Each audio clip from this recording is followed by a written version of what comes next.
Vous êtes fier d'être parmi l'Union européenne? Est-ce que vous vous sentez Union européen, en quelque sorte? Je me sens évidemment géographiquement européen, institutionnellement un peu moins, mais je me sens surtout fier d'être français. Et vous dire, vos repères, Jean Messia, aujourd'hui, ils sont français ou européens? Est-ce que vous créez une hiérarchie dans ces Europes? Le problème dans ce que j'entends, c'est que c'est la fable européiste qui nous est racontée maintenant depuis un demi-siècle et qui, en réalité, n'est qu'une agrégation d'escroqueries. La première escroquerie, c'est de faire croire que c'est l'Union européenne, en tant qu'institution, qui a finalement préservé l'Europe de la guerre. C'est faux. Mais c'est pas ce que j'ai dit du tout, hein, Jean Messia. C'est un détournement. Je vous ai laissé mais vous rebondissez sur mes propos en les détournant. Donc je me permets de préciser. S'il y a eu une paix en Europe depuis 70 ans, et singulièrement jusqu'en 1991, c'est à cause de l'équilibre de la terreur et de la destruction mutuellement garantie entre les deux grandes puissances, puisque l'Europe était au milieu des deux superpuissances qui étaient l'Union soviétique et les États-Unis. La deuxième chose sur la civilisation, je ne crois pas tellement que l'Union européenne est l'incarnation de la civilisation européenne telle que l'a décrite Renaud Girard, cette civilisation judéo-chrétienne, gréco-latine, etc. Puisque vous voyez bien que, notamment ces dernières années, dans les institutions européennes et singulièrement la Commission européenne, il a été refusé de faire mention aux racines chrétiennes de l'Europe. L'Europe, aujourd'hui, fait la promotion du voile islamique, fait la promotion des irrédentismes alter-identitaires. Donc vous voyez bien qu'aujourd'hui, les institutions européennes, je suis d'accord, qui devaient être les garantes de la protection de la civilisation européenne, à la fois dans ses racines et dans ses expressions. L'Union européenne, par exemple, ne veut plus entendre parler de Noël.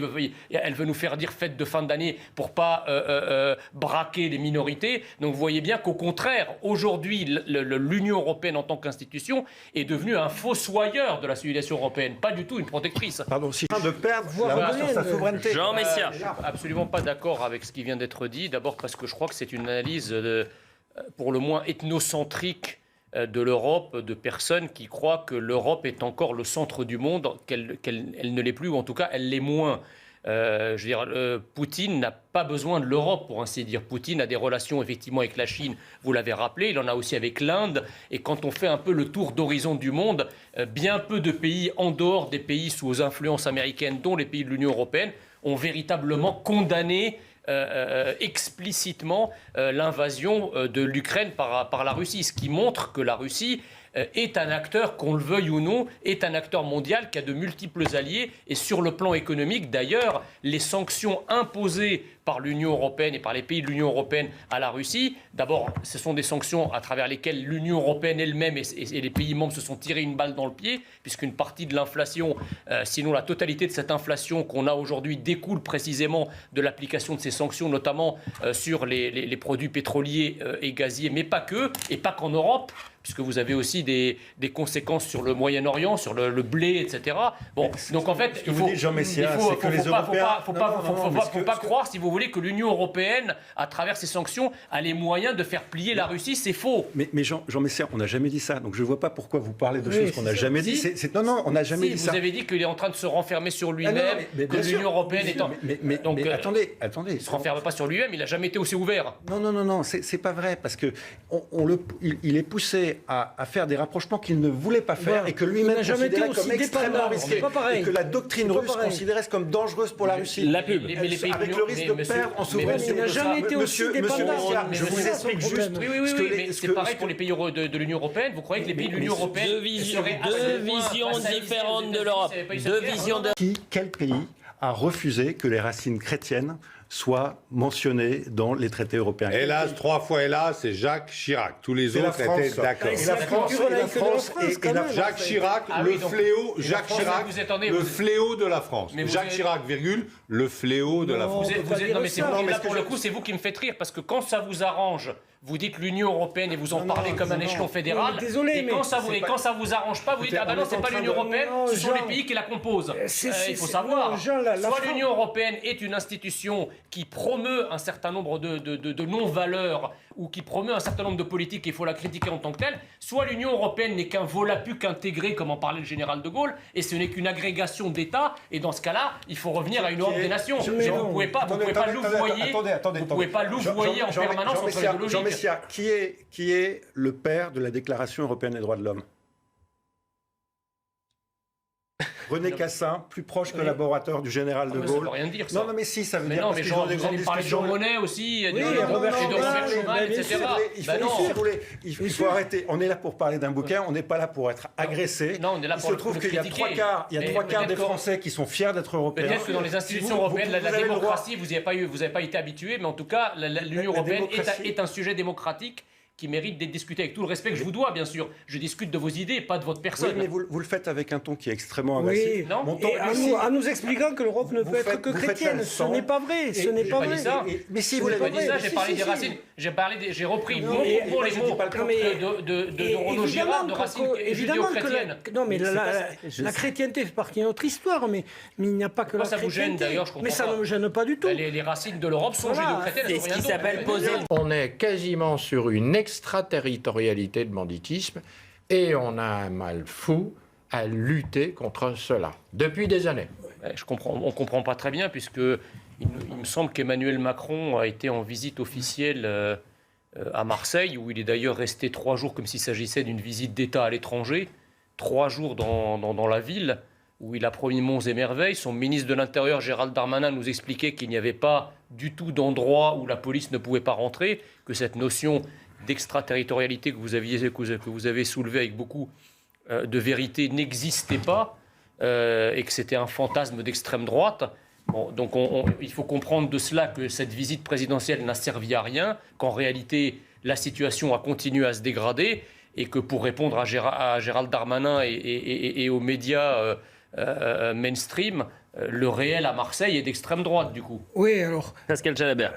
Le soulagement quand même de se dire que les policiers sont que légèrement blessés, mais la situation, le climat autour des refus d'obtempérer, je le disais, 26 000 en 2021, et le chiffre du ministère de l'Intérieur, dans seulement 0,76% des cas, les policiers et gendarmes ont fait usage de leurs armes. Sur 26 000, 0,76% des cas. On fait comment, Jean Messia ?